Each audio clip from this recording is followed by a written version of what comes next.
Hello everyone! Ako na naman ang inyong rakiterang walang pera. So for today's video ay samahin niyo kaming i-surprise ang aming nanay sa kanyang kaarawan.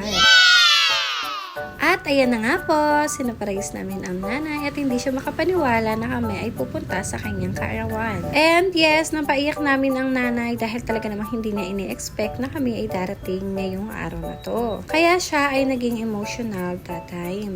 And again, happy birthday nanay. Actually, ganito yung nangyari nung araw na yan. Kinontak namin agad si sis para alamin kung nasaan si nanay. Para alam namin kung saan kami dadaan. Kasi usually si nanay ay nasa likuran, minsan naman ay nasa harapan. Dahil nga nagluluto ang nanay that time, inisip namin na siya ay nasa likuran, kaya doon kami sa unahan dumaan. At eto na nga po ang sumunod na nangyari. Nung kami ay papasok na ng gate, ay nakasalubong namin ang nanay. Aww. Kaya kami ang na-surprise imbis na si nanay.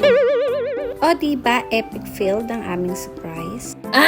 Pero okay lang yun dahil ang importante naman ay nakasama namin ang nanay sa kanyang kaarawan. And that time nagpapasalamat din sa amin si nanay kasi nga kahit busy kami ay nagawa pa rin namin pumunta. And again, happy birthday nanay. Yun lamang po. Maraming salamat. Bye!